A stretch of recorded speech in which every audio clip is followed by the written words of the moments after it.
Hello everybody. So I'm watching The Flash for the first time and I've made it to season 4, so today I'm going to talk about it. Let's go.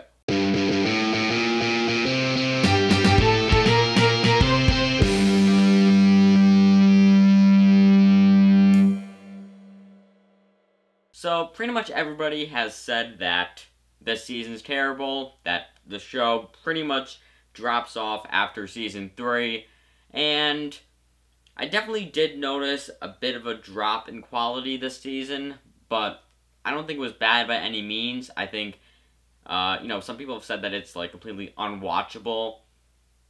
I don't think I'd go as far to say that. It's maybe not as good as the prior seasons, but it's still a good show. It still, I think, does have the same kind of heart that the others have had.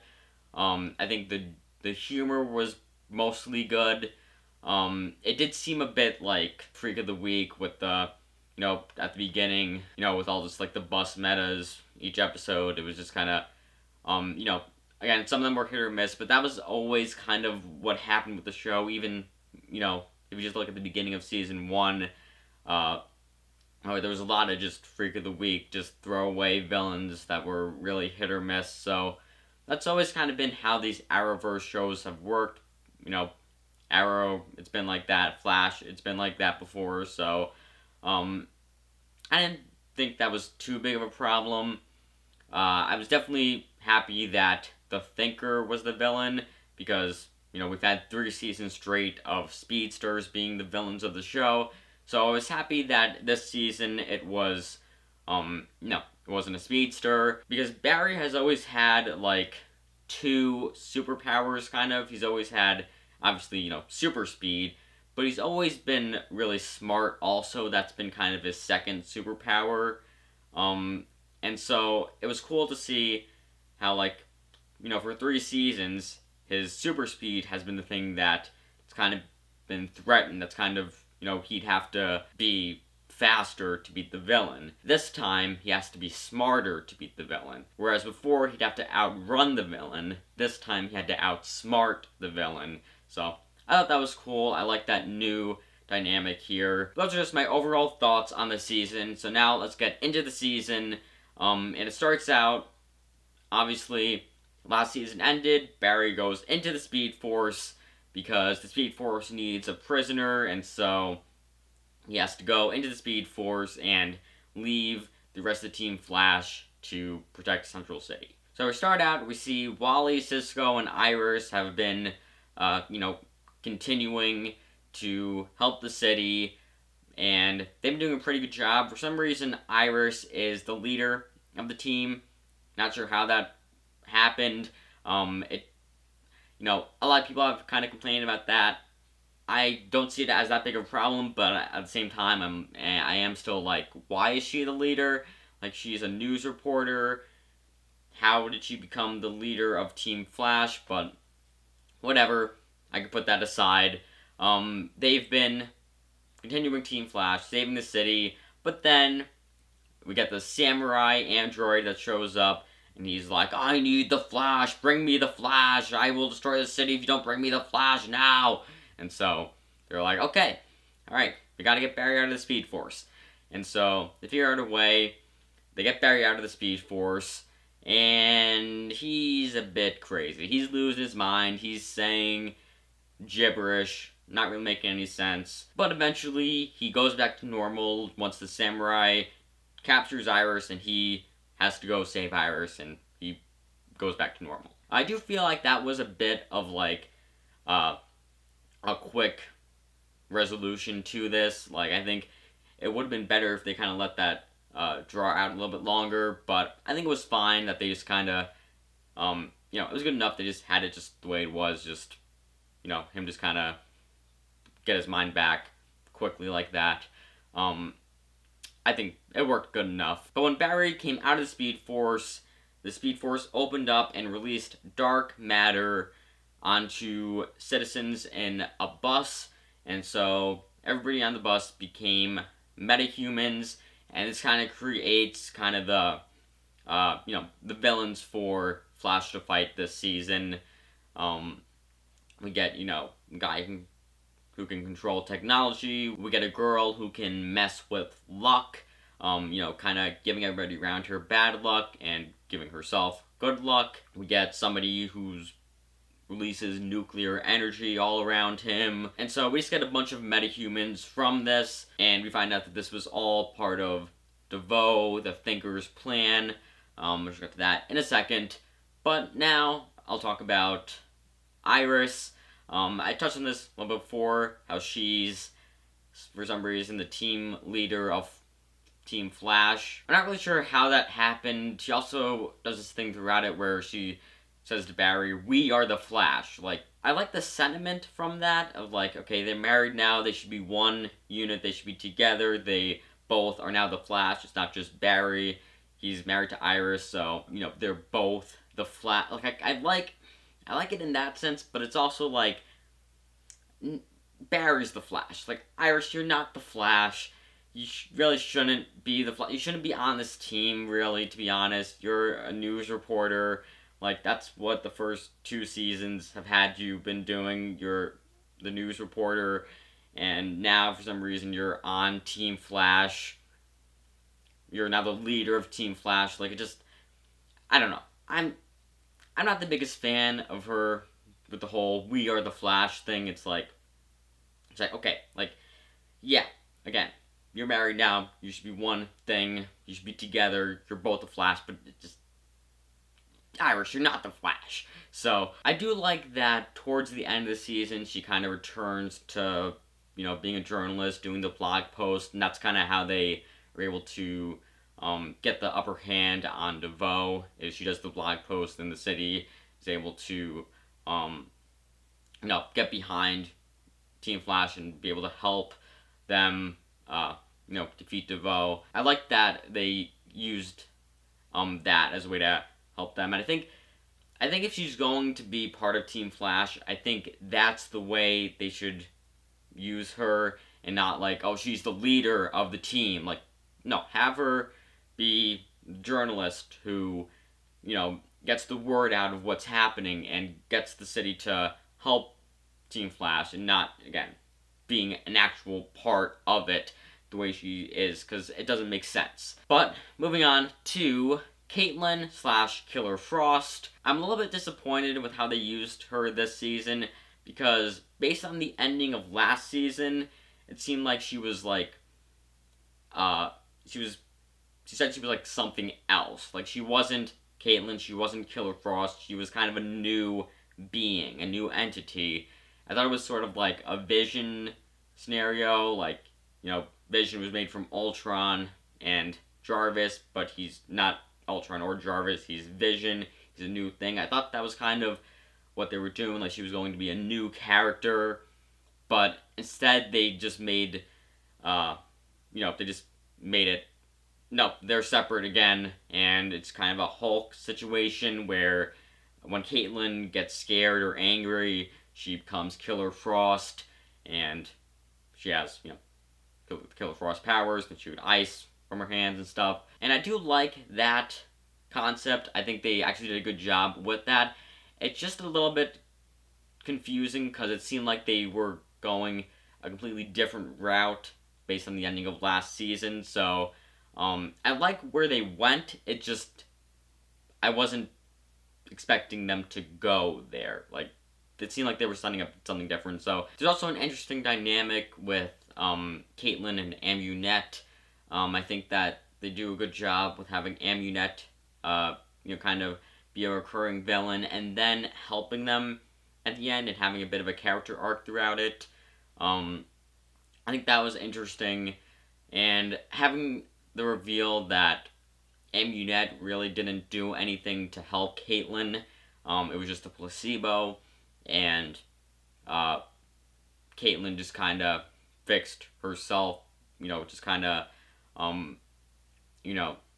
was able to separate herself from Killer Frost. That was interesting, and also the reveal that Killer Frost was always a part of her, even as a kid, way before the particle accelerator exploded. I'm interested to see where they go with that. Hopefully they actually do go somewhere with that, and not just do what they did this season with the whole thing with her, being something else, a new entity, and just saying, "Oh no, no, she's one or the other again." She just goes back and forth like she did before. It's like I hope they go, actually explore this idea. I think they are going to, but you never know. So I'm hoping they explore that more. Speaking of things that they just kind of seem to drop from season 3 is Julian and HR's girlfriend, the scientist that made the Speed Force bazooka thing. What happened to them? Like, they give an explanation, like, oh, Julian's back in England, and Tracy, I think Tracy was her name, Tracy's off doing something, but it's like, why didn't they stay? Like, I understand the actors probably didn't want to come back, or they couldn't get the actors back, but, like, I don't know, I liked both of their characters. I wish they were still here. Instead, they bring in Ralph Dibney, whatever his name is, Ralph Elongated Man. I think that when he was first introduced, I could not stand him. I was like, oh my god, this guy is annoying. He just, I wasn't a big fan of him, but he started to grow on me, and I guess that's kind of the point of his character arc, is he started to grow, he started to become a hero, and so I actually enjoyed his character arc. I think they did some fun stuff with his powers, with, the whole stretchiness, being able to go into different shapes, and kind of be able to, like, shape shift a bit, like, make himself look like other people. Once that was revealed as one of his powers, I was like, oh, okay, I see where this is going. He's gonna make himself look like DeVoe, or DeVoe's gonna go into his mind and make himself look like his actual self, and that's how we're gonna have DeVoe actually be DeVoe for the final battle, and that actually happened. So I think they did some really fun stuff with Ralph's powers. He made some oddly perverted jokes at the beginning, which that was another thing that kind of made me not like him, was just like those kind of weird jokes. I was like, no, just no. So, yeah, so I wasn't a big fan of him at the beginning. I think that was kind of the point, but I think they went a bit too far with it. I think they could have dialed it back and, made him kind of a character that you weren't just, like, completely annoyed with at the beginning. Like, a character that you were like, okay, I'm on board with him. He's definitely a jerk, but he's a good character on the show. I enjoy him. He's gonna have the arc where he becomes a good guy, but he's not, like, completely obnoxious like he was at the beginning. So, I think they could have handled that a bit better, but I think it worked fine with giving him that arc throughout it becoming a hero. I thought that was cool, seeing Barry train somebody else to be a hero, kind of focusing a lot on the hero aspect of it, not just using your powers, but how to use your powers to be a hero. I thought that was cool. I liked seeing Barry train him. This season definitely had some episodes that weren't that good, but also some episodes that were amazing. 2 episodes that I really enjoyed were Flash Time. That was a cool new formula for an episode of Flash, where it all took place in, like, a millisecond. It was all, Barry was in super speed in Flash Time the entire episode. I thought that was cool, trying to figure out how to stop a nuclear bomb from exploding, or, well, actually, a nuclear bomb that has already exploded, to stop it from exploding more, and destroying everybody. I thought that was a cool new formula for an episode. It was cool seeing him figure out that he can share the Speed Force with other people. He can share the Speed Force. He can give non-speedsters super speed for a limited amount of time, and I thought that was cool. And that's, of course, something that's used later in the season, the second to last episode, when Caitlyn and Cisco help Barry they free the hostages that DeVoe has, while Barry goes after DeVoe. Tries to go through the portal that DeVoe went through, and have to be in super speed to do that. So, yeah, I just thought that whole concept was cool, with him being able to share the Speed Force, and again, it was cool with it all being in Flash time, all being taking place in like a fraction of a second, like a millisecond, less than that of time. We got Jay Garrick and Jesse Quick also in here, and yeah, I just thought that this was a really great episode. Again, a cool new formula for a Flash episode, so I really enjoyed that episode. And also the episode Run, Iris, Run. I thought that was cool because we have this metahuman who can take the powers from one meta and give them to somebody else. And so what happens is the meta takes Flash's powers and gives them to Iris. And so Iris is the Flash this season. So this is the first time that I think the phrase "we are the Flash" is actually warranted, because Iris is actually the Flash in this episode, and I like that. I think I wouldn't have been mad if this was like a 3-episode arc, having Iris have Flash powers, and even having that, because they kind of have the arc in her character arc in this episode is figuring out her place on the team and realizing that obviously her place on the team is not going out and fighting people. She's not supposed to have superpowers. That's Barry's job on the team, and she realizes that she should go back to being a reporter and helping the team that way. But she still continues to be leader of the team, which I really hope that stops next season. I really hope that she stops being the leader of the team and they let somebody else be Cisco, Caitlyn, whoever. Harry went back to Earth 2, so because it can't be Harry, but I don't know. You can have him come back and be the leader of the team. He should be the leader of the team. Wells from Earth 2. I'm hoping Iris is not leader of Team Flash next season, but we'll see. But again, she returns to being a reporter because of this episode, Run, Iris, Run. Oh yeah, also, I touched on this before. I wouldn't have been mad if this was a 3-episode arc. I think this could have worked well going on for a few different episodes. Having like the first episode, her figuring out how to use her powers. Second episode, her figuring out that she isn't really good as a hero. And then third episode, figuring out how to switch back. Trying to find the metahuman and getting him to switch their powers back, and maybe like having some fun other situations like switching Cisco and Caitlyn's powers, and so Cisco becomes Killer Frost or something like that. They could have had a lot more fun with this character that can switch powers. I think that would have been a cool thing to explore a little bit more, but I think it was good enough what they did here, and I like seeing this concept of Iris being the Flash for an episode. And also it's cool that we get to see Barry trying and failing to be the guy in the chair, as Ned from Spider-Man Homecoming would say. Hey, can I be your guy in the chair? Guy in the chair. But moving on to Joe and Cecile are having a baby. So early on in the season, it's revealed Cecile is pregnant. I think they do that scene at the end of whatever episode it gets revealed in.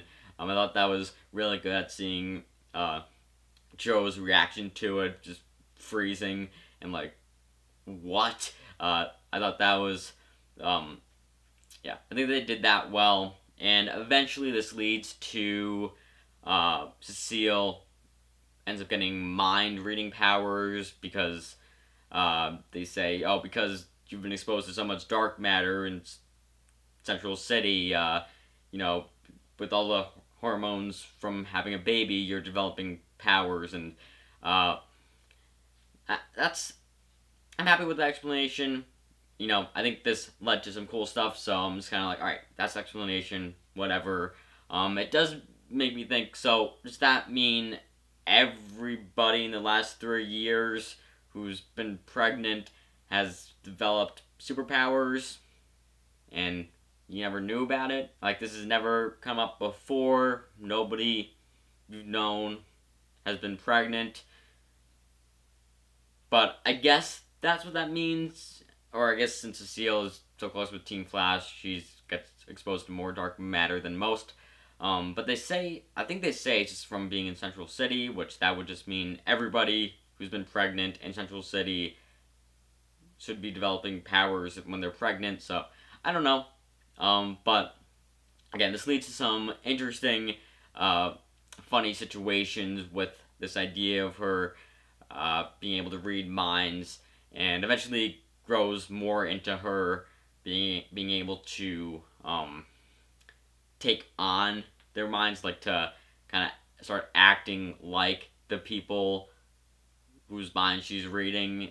She starts acting like this pizza delivery guy, and she starts acting like Caitlyn, and then she starts acting like Joe, which I thought that was really hilarious. And yeah, I think this was a really cool twist that kind of led to some really funny stuff. I wasn't the biggest fan of it when they first said it. I was like, oh no, Cecile has mind powers.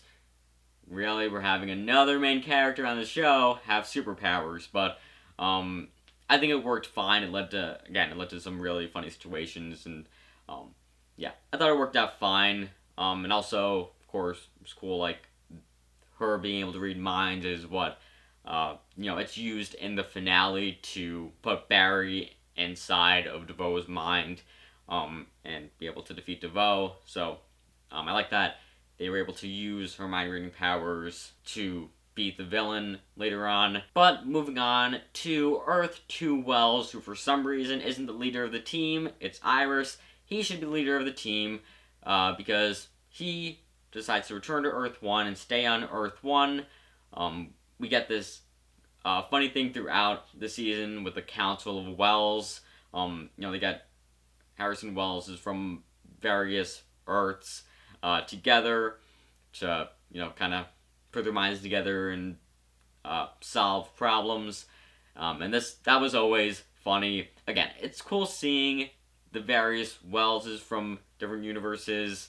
Again, it shows how good of an actor this actor is to be able to play so many different versions of the same character and make them all seem so different from each other. It's great. It's hilarious. And so, yeah, that was fun. And throughout the season, he seems to be threatened by the Thinker because he's always, his thing is being smart. And this is the first time he's being outsmarted by a villain, and so he doesn't like that, so he ends up creating this thinking cap that increases his intelligence, and he kind of gets addicted to that and uses it more and more, and then ends up putting dark matter in it to make it work even better, but that ends up frying his brain, and this causes him to slowly lose his intelligence throughout the rest of the season. And I think that was an interesting kind of tension there of like, oh, he's losing his intelligence and causing problems with his ability to work on the team. But by the end of the season, they're able to find a way to give him his intelligence back. But it doesn't work all the way, but that doesn't matter to him because he learned the power of friendship or something like that. And he decides to go back to Earth 2 to be with his daughter, and he leaves. And so I hope we see him again next season because, again, he's a great character. So, yeah, I hope we see him more in the future. But moving on to our villain, Clifford DeVoe, the Thinker. So he was kind of set up last season. Savitar mentioned him. There was another villain from last season, I don't remember, but he, I think, mentioned him also. And so it's cool that now we get to see DeVoe, the villain, for season 4. I wish that they waited till season 5 to do this, to like make it even more of like a break, even more of like, oh yeah, remember this thing that Savitar and this other person from the future mentioned in season 3? Here it is. Here it is, 2 seasons later. Yeah. But instead, it happens here in season 4. which I thought that was fine. That was good enough. And yeah, I thought he was a great villain. I like that he wasn't a speedster. Like I said earlier in the video, whereas in previous seasons, Barry has had to find ways to outrun the villain. This time, he has to find a way to outsmart the villain, use his other superpower. So I thought that was cool. Like all of the metahumans on the show, DeVoe got his super intelligence from the particle accelerator explosion in season 1, and again, this caused him to get super intelligence, but it also caused him to be paralyzed because he was using his mind so much that it was taking power from the rest of his body or something like that. So he started to get paralyzed, and part of his plan this season is to put his mind into other working bodies so he can walk again. And he puts his mind into this young metahuman with telepathic powers, and obviously, since he put his mind into another body, he has no use for his old body, and he plants his body in Barry's apartment and frames Barry for killing him, even though, he's actually in this other body of a young metahuman. And I was nervous at first when I saw this, that he was in a different body, because I was like, oh no, but the other guy plays, this mastermind so well. Like, is this going to be what he's going to look like for the rest of the season? Like, I don't think this guy can play mastermind as well. So I was nervous. I was like, I hope he goes back at some point.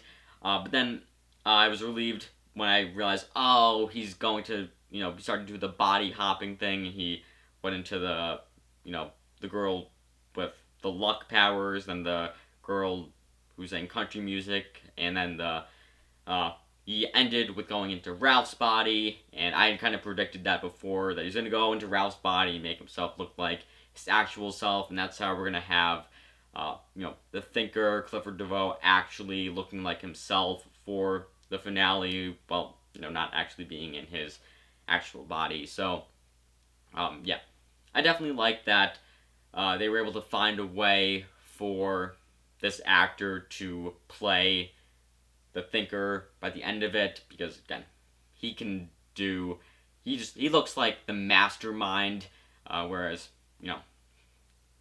the other people whose bodies he's going into don't look like masterminds. So so again, I was happy they found a way to get him to his old body by the end of it. But going back to what I said before, with he frames Barry for murdering him, and Barry ends up getting sent to prison. We get this kind of 3 or 4 episode arc in the middle of it where he's in prison, and I think that worked well. I think it gave some time for Ralph to start to really become a hero. I think this is where a lot of his character arc happened, was in these episodes where Barry wasn't there and he had to step up and be the hero.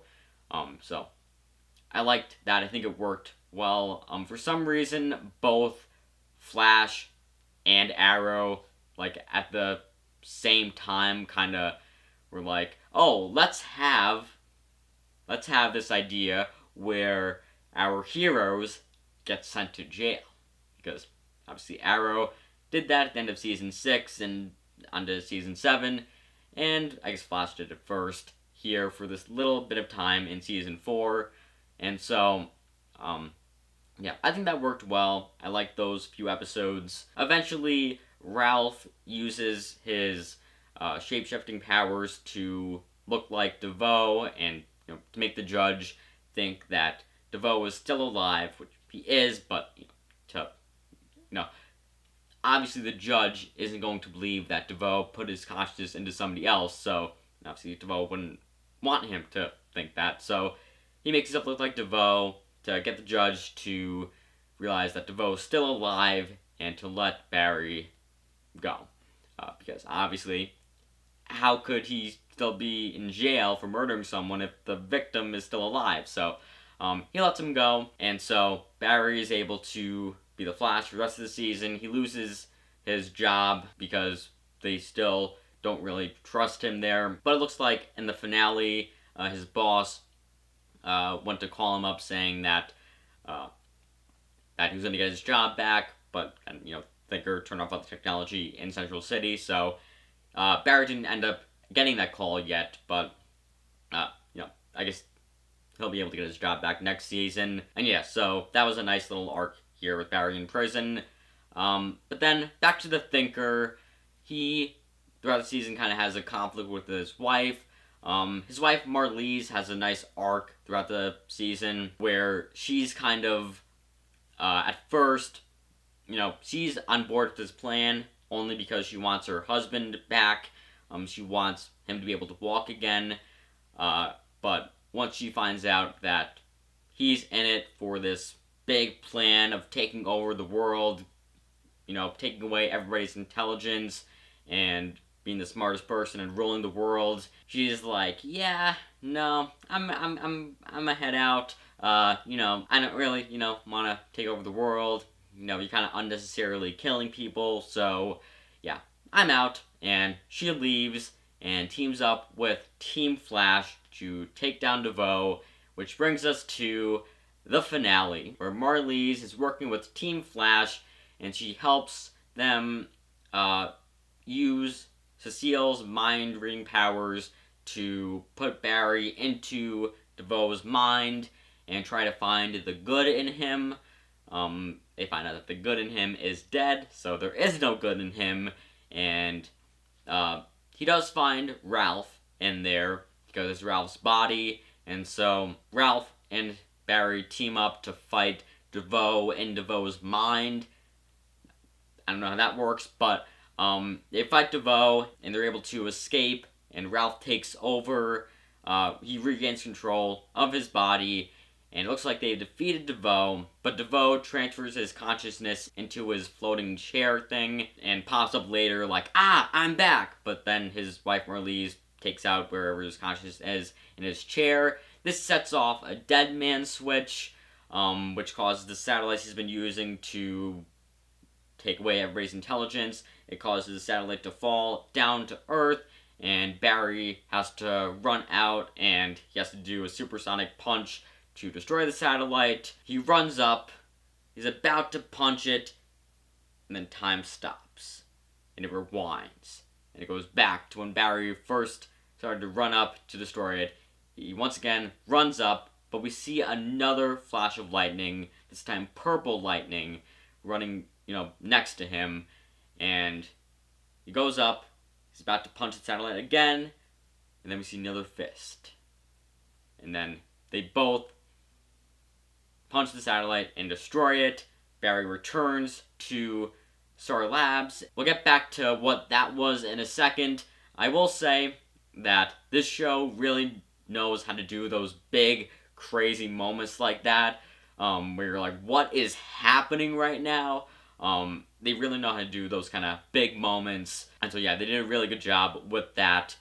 But Barry returns to Star Labs. Cecile has had her baby. That's kind of it's kind of a bit of the tension throughout the episode is she's going into labor while Barry is still in DeVoe's mind, and if she has the baby, she'll no longer have her mind powers, and Barry will be stuck in DeVoe's mind, and so there's that kind of conflict throughout it of like, is she gonna have the baby or not? She's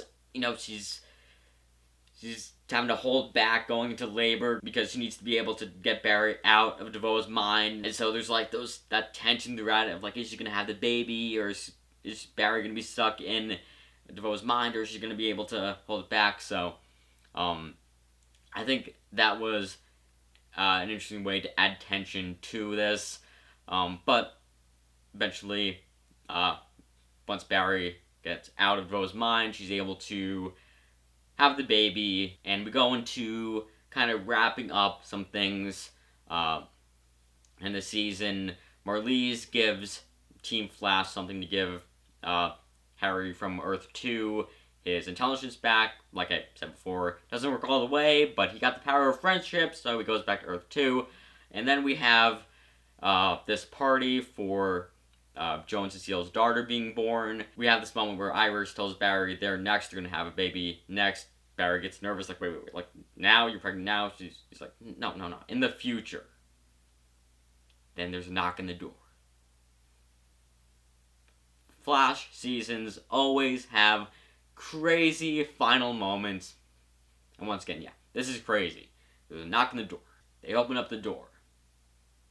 And it's the squirrel we've been seeing throughout the season. She pops up every once in a while. You're like, who is this? She interacts with all of the main characters, and you're like, who is this? What's her deal? What's going on? There's one episode where she shows up to Barry and Iris's apartment, and you see, when she leaves, she has super speed. She's a speedster. You're like, what is going on with her? What is her deal? She comes in, and she reveals that she is Barry and Iris's daughter from the future, and she's messed up. She's made a big mistake. I guess that big mistake is she somehow found herself in the past before she was even born. And so that's where this season ends. Again, Flash seasons have crazy final moments. They always know how to have something that's like, you thought this was all wrapped up? You thought this was all over? No. Something bigger. Something crazy is happening. They have the whole singularity thing in Season 1. In Season 2, we have Barry going back in time to stop Reverse Flash from killing his mother. That's definitely the biggest one out of all 4 endings. I think that was the craziest one. Then Season 3, Barry goes into the Speed Force. And Season 4, Barry and Iris's daughter from the future has traveled to the past somehow. And that's where Season 5 is heading. I've heard Season 5 is pretty terrible, but I've also heard that about Season 4. So, I don't know. I think I'm probably going to enjoy Season 5, but we'll see if it is as terrible as people say. But that doesn't change the fact that I'm still really excited for this. I think that there's some...